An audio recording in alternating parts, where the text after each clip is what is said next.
before. I don't think the conflicts were there as much as now, because like before, I always just gave in. You know, I just gave in to everything.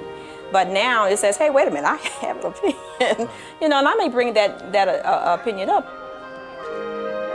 We normally reach a mutual agreement, you know, when we have, you know, any types of little problems or anything like that. But if by chance there's something that we don't resolve, then my husband normally, whatever, you know, he'll say normally is the one that goes, but it depends.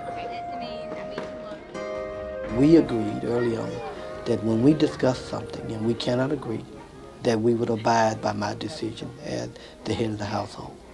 Now, in doing so, I take the responsibility. If that decision is ultimately wrong, then I take the responsibility of coming back and say, I was wrong, I made a mistake.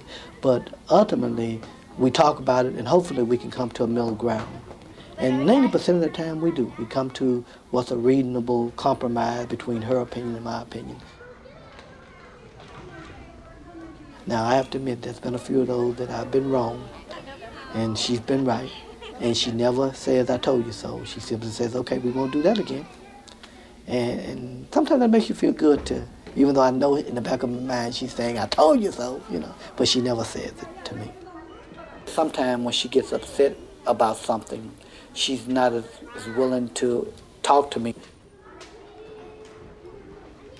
I would say something that would really bother, and I would never know that I did it, I said it. So I have to really work at making sure that I pick up on her mood changes, because usually that's an indication that I did something or said something.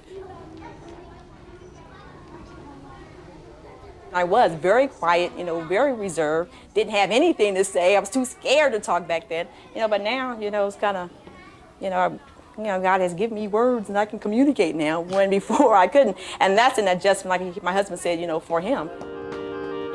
My husband plays a major role in just about everything, even with the kids. Say, for instance, with this year, I've been like real busy at work putting in hours. So a lot of times my husband will spend time, you say, for instance, with homework or something like that, or with a discipline, you know, he'll handle that.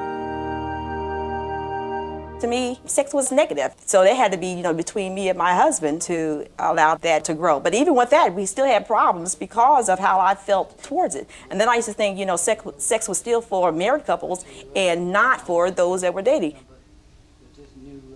If I had stood on my values and says no sex until marriage, I think that part of our marriage would have been, you know, a lot better. For me, the sexual aspect of our marriage is probably tougher. I believed in a lot stronger sexual activity, and my wife is very mild. I mean, it don't have to be all the time type thing. And so I think the adjustment to come to a middle ground where we could compromise and both be satisfied in terms of the sexual aspect of our marriage. I mean, there's nothing you can do wrong from a sexual perspective in the marriage bed. But I also had to come to the realization that that can't happen when there's something going on with either one of you that makes them dissatisfied with the other.